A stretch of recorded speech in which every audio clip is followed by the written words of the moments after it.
Want to watch with your iPhone 17 Pro screen on a big TV? Let's mirror it in less than a minute. No stress, no cables. Step 1.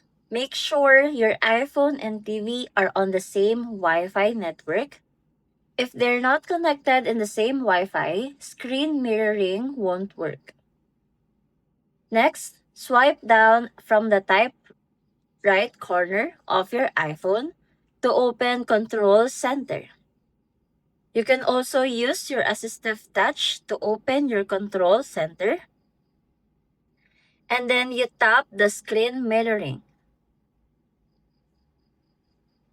If you tap the screen mirroring, you have to select your TV like Samsung Smart TV, LG, Apple TV. If it is your first time, your TV might show an AirPlay code. Just enter that on your iPhone. And it should show on the screen which type of TV are you going to show or are you going to mirror. And that's it.